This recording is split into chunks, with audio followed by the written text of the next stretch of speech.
Welcome back, folks. This is Kenny from Channel 11 Day, coming to you live from the Alabama offices of MutantFam.com.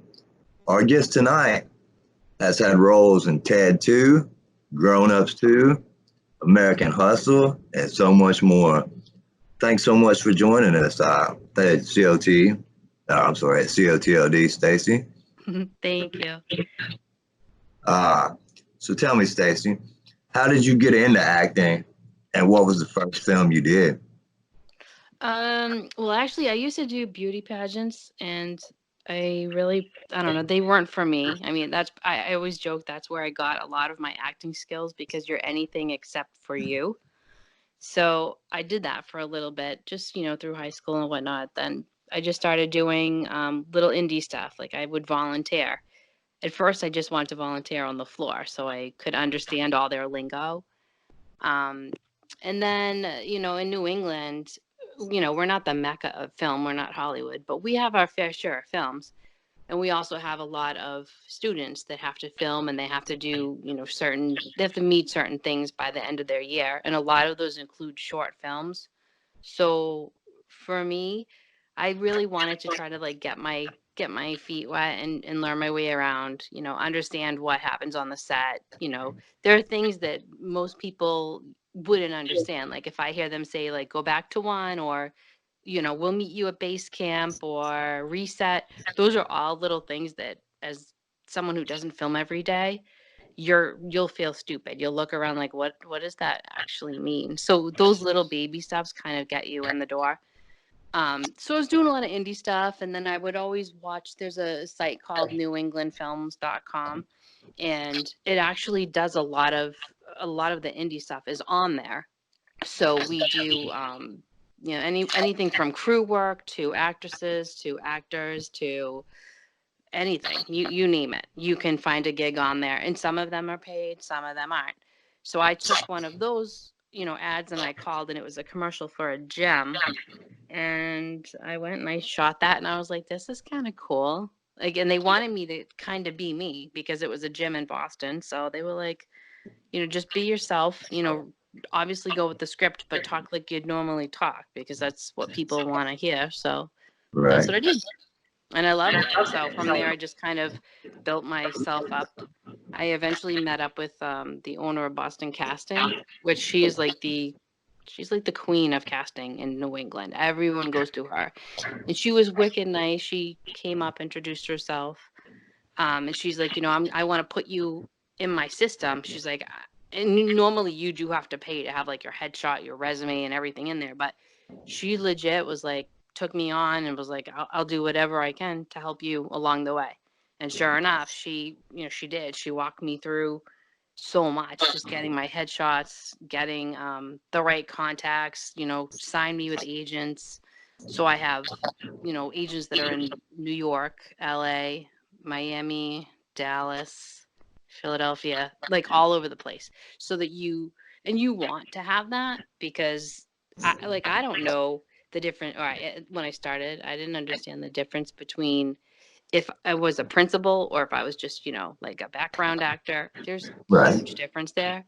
So, for example, like there was a Dodge Ram commercial that was filming in Massachusetts. I went with one of my actor friends, and she's like, "Oh, it'll be fun. It's like $400 for the day. Let's just do it." I'm like, "All right, cool, whatever."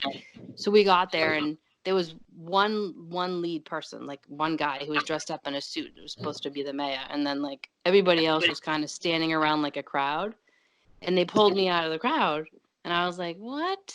So they had the crane up in the air, and the director told them like the girl with whatever I had on that day, and they came and pulled me and put me in the street, and they're like, all you're gonna do is watch the truck go back and forth. Like, don't do anything crazy, just watch it. So I was like, this is kind of weird because I knew it was a guy's commercial. They had like, plumbers, electricians, firemen, cops. I'm like, what are they gonna do with me? Come on. But Right. they pulled me. So You're the I pretty was girl. I You're was the pretty stoked. girl there. Oh, but there was so many people there. Literally, I think I don't know. Somebody was watching over me. But so I was walking back to base camp, which is like where you leave all your stuff before you go to the main set. And someone came up to me and was like, "You need to call your agent like right now because there's a huge difference between what you just did and what we're doing."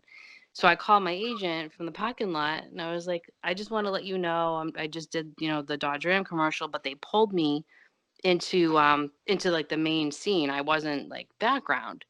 And she was like, "Oh, I'm on that." She's like, "I'll make a phone call right now." She's like, "Do you know what the difference is between what you did and what everyone else did?" And I said, "Yeah, I was in the street and they were all like, packed like sardines." She's like, "No, it's $18,000 is what the difference is." Oh, wow. I was like, "What?" Yes. Yeah. Uh, So, long story short, you build your way up, and that's the stuff that you learn along the way. Like you can't learn that in a class. It's like life experience, I guess. right. And then, like you said, the whole vernacular, like whole different language of the film industry too, you know?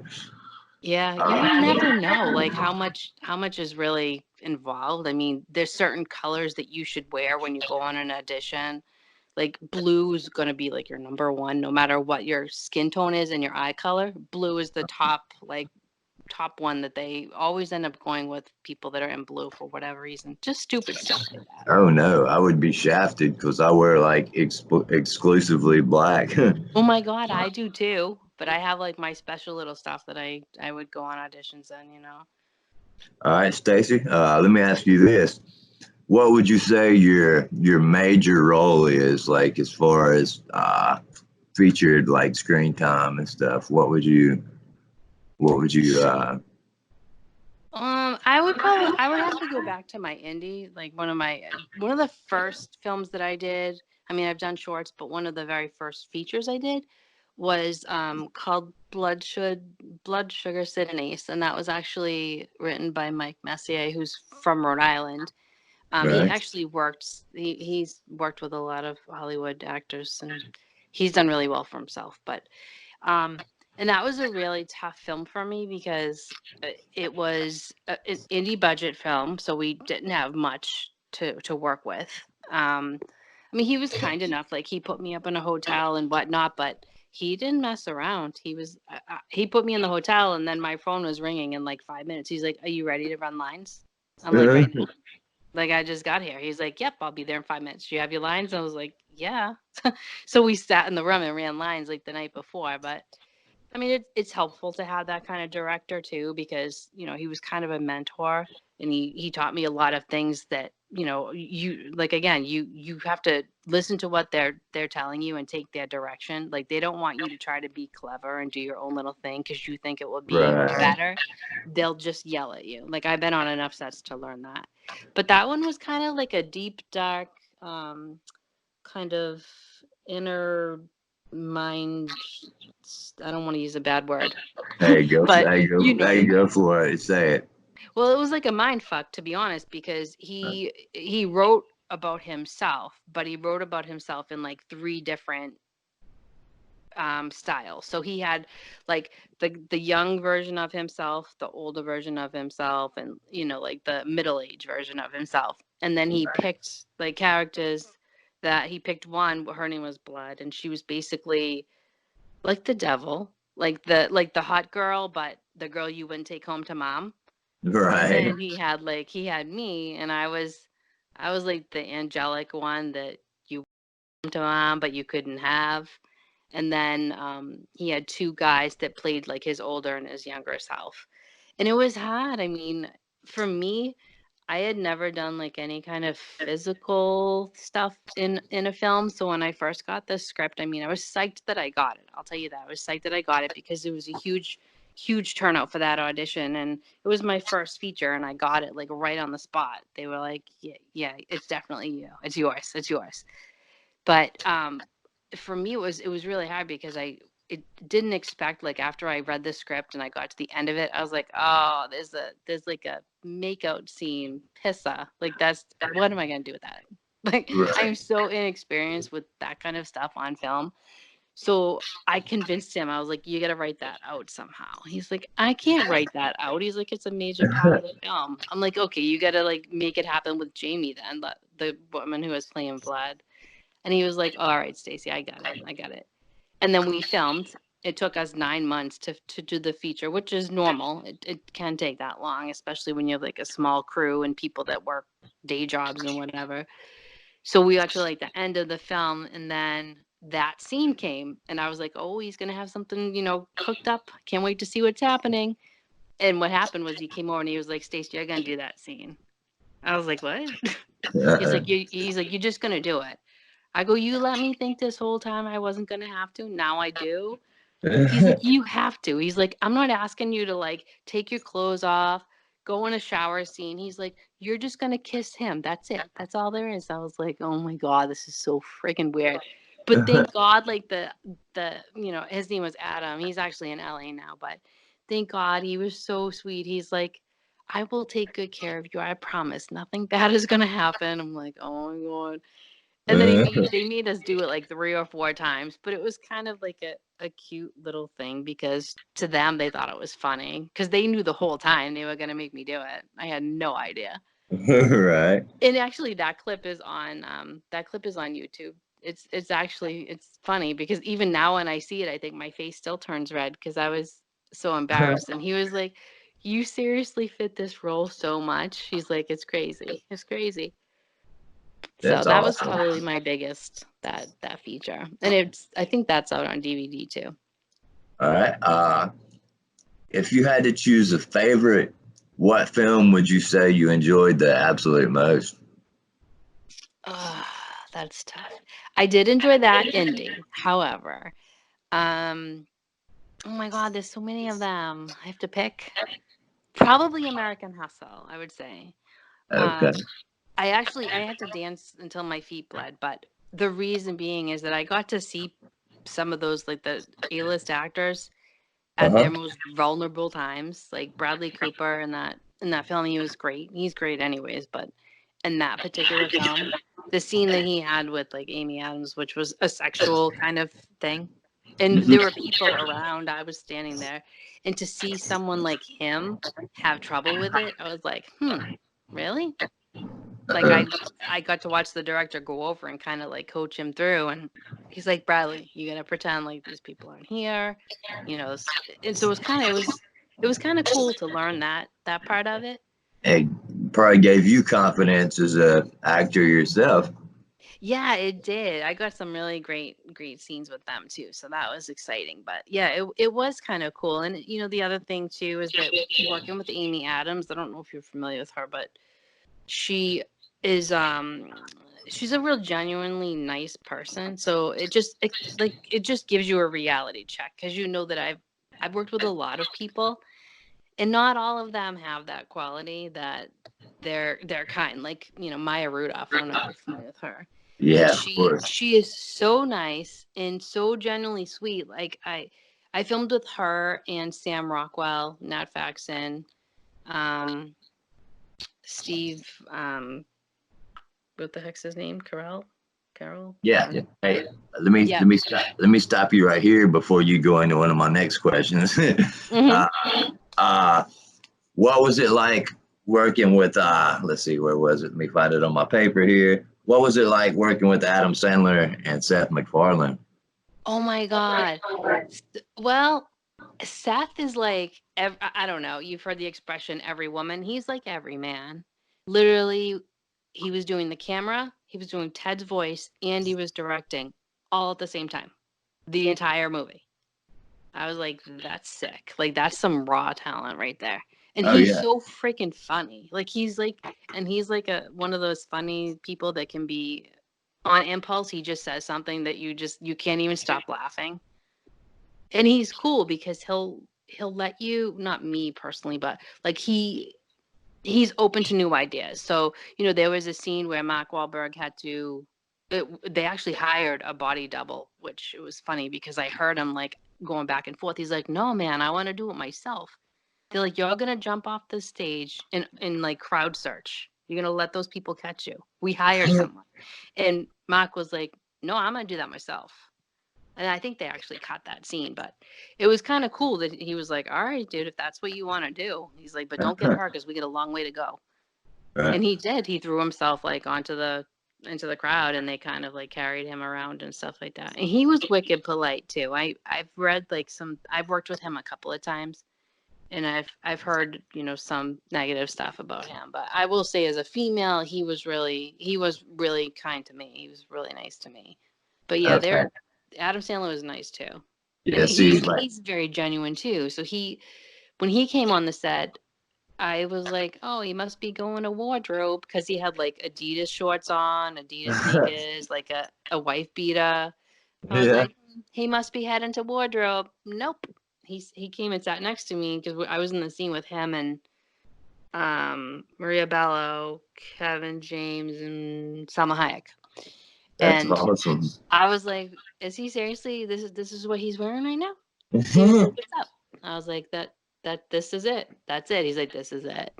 I was like, okay. See, I was a huge Sandler fan back in the early '90s. You know, he kind of lost me over the years. The grown up movies were decent. You know, they were more for kids. Yeah. I have one to see that new one. I guess it's more of a drama or a crime I thriller heard or he whatever. rocked it. I haven't seen it, but Yeah, I have heard he did like really. He was amazing in that, from what I've heard. yeah, I got to check it out. What is it? Uncut Gems? Yes, yes, Yeah, I yes. got to check that out. All right, Yeah. so let's go back here. All right, who was your favorite director to work for? Oh, that's a tough one too. Um, well, I don't know. I like if I went on like the indie side of it, I have a couple. There's a guy named Steve D that does a bunch of shorts that he just makes me laugh. He's funny. But then there's Mike Messier who did that first feature. Like he gave me my first feature and I literally had like maybe two little college shorts and a gym commercial. And he was like, "Yep, you're the girl." I was like, "Really?" He's like, "Yep, it's all you." I'm like, "Okay, well, I don't know about that." But David O. Russell, I would say, is probably my favorite, which he's done a ton. I'm sure you know that. Yeah, Um, yeah, sure. he has a little bit of a temper. Uh, I'll just say that he's a little well, tiny temper. eccentric types tend to, yeah.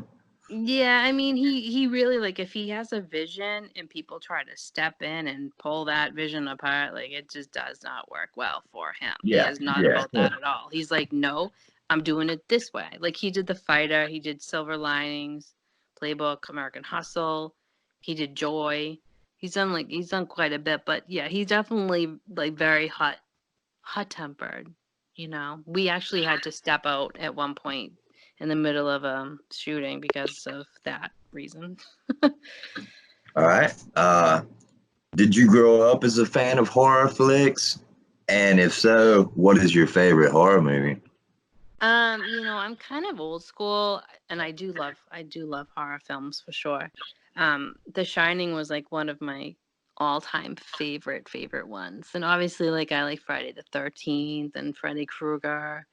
I mean that's like, I know that's kind of old school, but I That's don't know, my I really like that stuff. that's hey, I'm with you. I'm a '70s and '80s guy. I don't like all the modern bullshit, to be honest with you. Mhm. Uh, all right. What genre have you enjoyed the most yourself?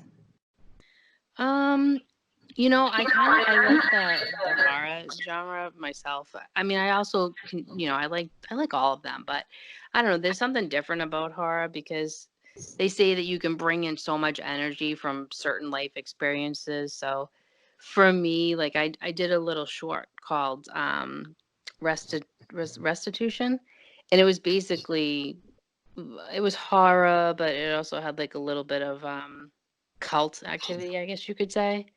Right. But in one of the roles that I had was I was literally being chased like everywhere, and then I was like picked up by my neck and I was strangled, Oh and then wow. I came back and I was like, yeah. So, but for me, it was like I was like, oh, what a release of energy! Like I could think of so many things that could get me to that level, like like the first guy that cheats on you, Right. that kind of thing. I was like, oh, I can do crazy. Yeah, I got that. I got that covered. Sure. All right. So, Who is Stacy's favorite actress? I like Kristen Wiig. She's wicked nice and wicked funny. I love Maya Rudolph. I respect Jennifer Lawrence for sure. There's quite a few. I have many, but I mean, I tend to kind of go with the ones that are very like low key. And not, I don't mean low key like in the news and TMZ or whatever. I mean like the ones that I've personally worked with, and I know that they're like breathe the same air. Right, exactly. Modest and real, right? Yeah. So I kind of stick to those people. And I know that the guys from Saturday Night Live and the girls, they worked so hard to be there. And although it's changed so much over the years, and then, things kind of went bad, with Adam and David Spade and that crew. I've got to be honest. I hate news. I haven't liked Saturday Night Live since the Will Ferrell era. Right. Yep. Yep. I love Will Ferrell too. He's so funny. Yeah. David Spade is like, he is a character though in real life. He is so funny. I didn't even recognize him because he came in and he had like a Budweiser cap on that was kind of like tilted down, a flannel, jeans, work boots. I was like, he doesn't really fit in here. I wonder what he's doing. Maybe he's fixing a light. Like, I didn't even know who he was. And then Adam was like, he got on his mic. He was like, David, stop talking to the girls. And there he was. He was like in the center, and all these like girls were surrounded him, and he was loving it. But I didn't even know it was him. I honestly didn't. And that's how he looks in the whole movie, actually. He had like the little scruffy beard thing going on. I was like, I didn't know it was him. I think it's a shame that Chris Farley wasn't still around to make that movie. Like, I know. He would have fit in beautifully. Like, emotional when you talk about that. I love that man. Like that was my guy. Yeah, he was amazing. He was. I use his gifts all the time, actually. Damn. Well, way to bring that down. Let's see what else we got. Can you share some funny or interesting stories from behind the scenes of some of your films? Sure. So I'm trying to think. All right, I shouldn't tell you this, but I'm gonna. So when we were doing Grown Ups too, I told you who the immediates were, but I won't like pinpoint who I'm talking about. Right. One of the actresses came back and sat down next to me, and I could smell like cigarettes off her or whatever. I don't care. I was just happy to be there. But Adam had sent her to go get her teeth bleached because they were yellow, or he thought they were yellow. So she came in and sat down, and he was like, "Hey, look at me." So she gave him like, the cheesy smile to show her teeth. He was like, "Oh, much better." He's like, "Before, oh, bad." Oh no. But everybody was standing there, and there was like no shame. Nobody cared. She was just laughing. She's like, "Thanks." He must have like sent her and paid for it or whatever. Right. And then there was like another part of that that they couldn't remember. I shouldn't be telling you this, but they couldn't remember their lines. Adam and Kevin James, Maria Bello, and Selma. Like they were all having trouble remembering their lines. Oh wow. So they were trying to feed them their lines, but it's hard because there was a huge auditorium and things echo, and you can see shadows in the film. And so Adam was finally like, you know what? Let's just improv it. It doesn't matter. Like, say what we'd say if those were our kids. And I was like, oh my God, we're going to improv this whole thing. What? And that's exactly what they did. But Kevin James is wicked funny too. And he actually said to me when he heard me talking to one of the people around me, he's like, hey, he goes, are you from Boston? And I'm like, yeah. He's like, oh, it's too bad. I'm like, okay. And he said, you know where I'm from, right? I'm like, yeah, New York. He's like, do you know what it's like for me every day? It's painful. I have to wake up knowing that my son was born in Boston. And he's a Yankees fan.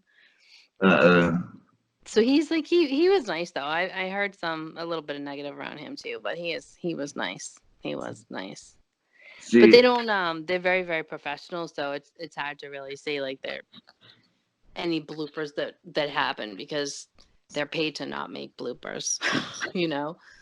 Hey, what is your stage name, your last name? I keep saying Stacey Buzz as far as your Twitter, so I can find who? Forbes, Forbes. Okay, I'll have to IMDb it so I can tag it for the interview. Okay, cool. It's actually on my profile. Oh, okay. So I have it, you'll see it there. I'm actually tagging you right now about the interview, but I'll go back and subtweet it.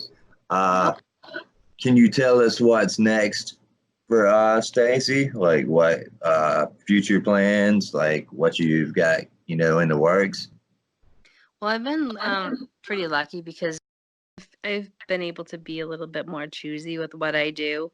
And that's not to say that I'm, turning down everything that comes my way, but I don't have to take like every short or every commercial Right. because I kind of I found like a healthy balance because there were days that I was just doing way too much. I mean, Patriots Day, I think I was on that set for like 14 days and you had to be there at 5:30 in the morning and wasn't leaving until 10 o'clock at night, and we were outside. It was just long. So I'm just a little bit more choosy, but right now they do have a bunch of series that are filming in Boston. So I've had a few calls about that, but I don't really want to jump on anything unless I know it's going to be a lead role. And most people are like, oh my God, you should never say that. But the reality is I've been doing it for 10 years. You've earned it.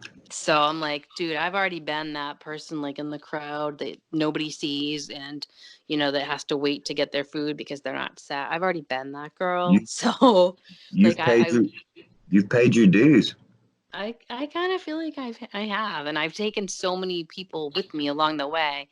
I actually one of my friends that I met on Twitter, he's at Rock Fight Films, which is his handle, but he actually reached out to me and he was like, I know that you're doing a lot of acting and I know that you support indies. So he's like, what do you say that we get a group of us together and we start supporting indie films and we'll start, showing them? And I was like, okay. So for 2 years, him and one or two other people legitimately pulled in as many independent films as we could. And we had them showcased at a place in Somerville, Mass called the Arts for Amory, and it's a huge, huge place. And we had so many people involved. People were coming in to just do interviews with, the ones that were screenings. We did like contests on, best acting, best supporting, best comedy. We did it for 2 years, but the problem is there was like three of us. You know how many people are Right. in Boston that are independent and trying to submit films? So Right. it grew so big, and we were like, you know what? This is too big for two people, three people to do, and we wanted it to be perfect, and it was. And he's a perfectionist. Like he is just he's got his A game 24/7, and he's like, you're getting tired. I could tell you're getting tired, and I was. I was like, I'm sorry, dude. And it's just so much, and we supported the indie community for a long time. So it was a bummer to close it down. People were disappointed because, it was fun. You got to meet people, you got to network. We had people coming in from everywhere, New York, obviously Massachusetts, New Hampshire. If they wanted to submit their film, they could submit it in. And we didn't charge anyone. We literally were like, we charged $5 for them to get in the door just to pay for the place we rented, and then they could win like a film package or free cameras or free green screen space, that That's kind of stuff. beautiful. It Oh, kills you though after a while. It's a lot of work. oh, of course. I was gonna ask you. I've made a lot of connections as of late, and I was gonna see if you would be interested. Uh, I can get you booked on like at least 3 to 6 podcasts if you would be interested in doing some more, promo stuff. Sure. Okay. Well, It's so yeah. much easier to talk about film and like enjoy a conversation, and you're not going over a script and your scene and where you're going and what time you have to be there. So this is really relaxing for me. Okay. Well, see, I can also have our blogstress. I'm not sure if you're familiar with her yet or not. If you go to mutantfam.com/blog, uh, I'm pretty sure she'll do an article on you as well. At least Oh, as if I ask her to, as a personal favor. Me and her are really tight, so uh, that's cool. I can get you an Australian show. I can get you a UK show and get you several stateside. And then I also have a buddy that's about to launch a horror magazine, so I can have you in that too. So Oh, that's cool. For yeah, sure. so That would be awesome. I mean, I consider you my friend, so I like to help people too, you know. That's good to hear. That's good to Uh, hear for sure. do you have any shout outs you'd like to give? Oh my gosh, you're putting me on the spot. I don't know. Yeah, totally. I would say definitely I have to thank Rock Fight Films because his name's Joseph, but he's been such a great friend to me. I signed up on Twitter like when I first started acting like 10 years ago, and he was one of the first people to reach out and kind of like pull me in and say, so this is what's going on. These are the best places to get, camera equipment or rent stuff, or if you need space or location. Like he was super, super helpful. He's kind of walked me along the way, and he's seen me through ups and downs and like, I can't do this. I'm tired. I can't do it. He's been like literally my rock. He's such a good person. And then there's another person, Brian Reed, who I actually met on Twitter too. He's like my personal kick yourself in the ass assistant because I'm always talking about I'm small, I'm only 5'3", so I have to Uh-huh. continuously work out or I'm just gonna kind of grow in the wrong direction. And he is so awesome. He's on point every day. He'll send me a message. He's like, "Are you at the gym?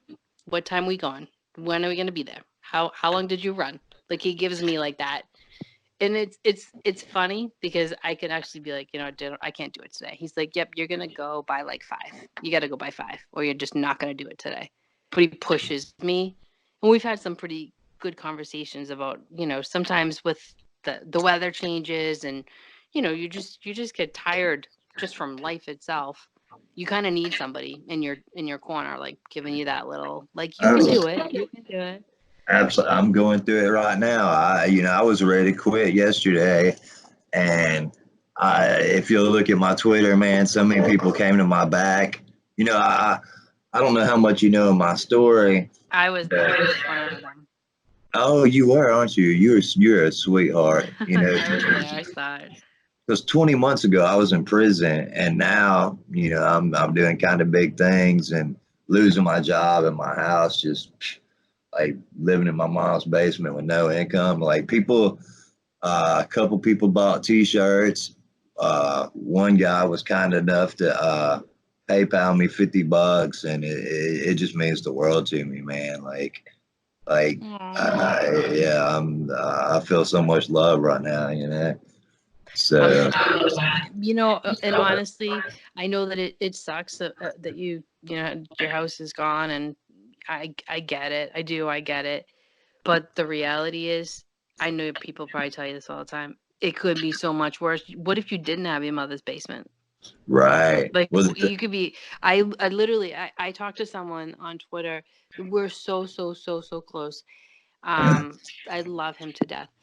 He was going from one part of Nevada to a place in Vegas, and then uh-huh. that fell through, and he ended up finding, not couch surfing, but finding it like another buddy that's a musician, and he was like, "Yeah, dude, you can crash here for a while," but he Right. legit would have been like on the street in Vegas today because he already had Right. a bus ticket, was just about to go, and I was like, "Dude, there's got to be somebody out there for you. Like you can't, like I wouldn't be able to sleep. Like I was sick thinking about it. I'm like, there's got to be Right. somebody out there that's gonna take you in.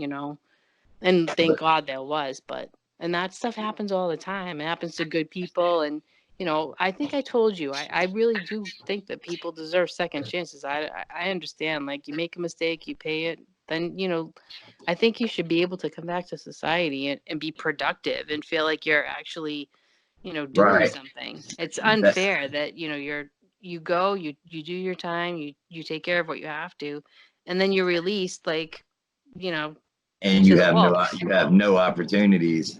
Right. Like we're not Let's going to see. get you a job. We're not going to be able to give you a good reference. I mean, and I get that Right. obviously, but at the So same time, I think there should be laws in place that they shouldn't be able to prevent every person that's been in prison from getting a job. Like that's that's so why unrealistic. that's why after 6 months of like zero progress, I just basically said, fuck it, I'm gonna make myself. You know, I felt like I had the abilities and the talents and whatnot. Then I ended up making connections, and like, had I not lost my job and house, I would have never done it. You know what I mean? I had talked about it and talked about it, but that's all it was talk. You know what I mean? It ended up being a blessing in disguise. So back to you. Uh, what do you have any advice for any aspiring actresses? Well, you know the funny thing is I can't recall who it was, but there was one actor that said, "Never forget the people that you see on the way up because those are the same people you'll see on the way down." So Right. meaning treat everybody as though that they matter. You Those are know, it's wise so words. important.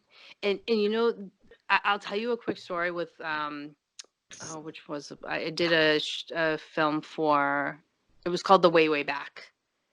And basically I missed the casting call. Like I busted ass to get to the casting call, but I was rerouted. They were doing a bunch of road work in Boston. So I got there. Literally all I had in my hand was my headshot and my keys, and I sat outside and I wanted to cry. And this Oh, lady, and I knew that they were done because there was a sign that said no more auditions, closed or whatever. But this lady right. came out to smoke, and I was like, "Can I go in and use your bathroom?" And she was like, "Really?" I go, "I'm not trying to get into audition. I know that they're done. It's fine." She's like, "Go ahead, go ahead." So I went in, and then when I was coming out, this like little guy, short little guy, I thought that he worked there. Maybe he's a janitor. I don't know. And he was like, "So how'd your audition go?" Because he saw all I had was my headshot and my keys in my hand. And I was like, "Oh, I missed it." He was like, "You what?" I'm like, "I missed it." He's like, "Why?" I said, "Well, I know that I was supposed to be here for 2, but then there was traffic." And he goes, "Yeah, but even if you were here for 2, you're still late. If you want to be here, you should be here at like 1:40. Then you're on time." Yeah. I was like, "Yeah." I go, "I guess lesson learned, right?" And he was like, "Give me that headshot." He's like, "What are you doing tomorrow?" I'm like, nothing." He's like, "My name's Billy Dowd. I'm the director." He's like, "It's your lucky day." He's like, Give me your number. I'm gonna give you a call in the morning." And then I was on set the next day. Wow, But if that I is was like a awesome. total like bitch about it and was like, "I'm not giving you my number. I don't know who you are. Like, give me my headshot back. Why are you asking me questions?" But I wasn't. I was like, that wilted little flower. I'm like, "Yes, I missed the audition. This sucks." But I ended up getting in. And I was on that set for like a week. So yeah, you just got to be nice to everybody. And you can learn something from every single person. You never know who someone is. I mean, if Yeah. you're treating the person who's at the door, who collects everyone's cell phones because you can't, obviously you can't take it in because people Right. always sneak pics. That person is someone's daughter. Like, you need to be really careful because that could be any one of the camera guy's daughters. When we were shooting in Rhode Island, I didn't realize that I did a scene with Katie Seagal from Sons of Anarchy. Yeah, from Married Yeah, with Children. yeah. That movie, Bleed for This. We had just like a really small scene, and there was a young girl in the scene with us, and I was like playing with her hair or whatever, just trying to like get her comfortable because I could tell she wasn't really jiving with what was going on. She was just doing it. I didn't know she was the cameraman's daughter. uh, But like, you always want to be nice, no matter who it is that you run into. Be nice because they matter to someone somewhere on that set, and that's why they're there.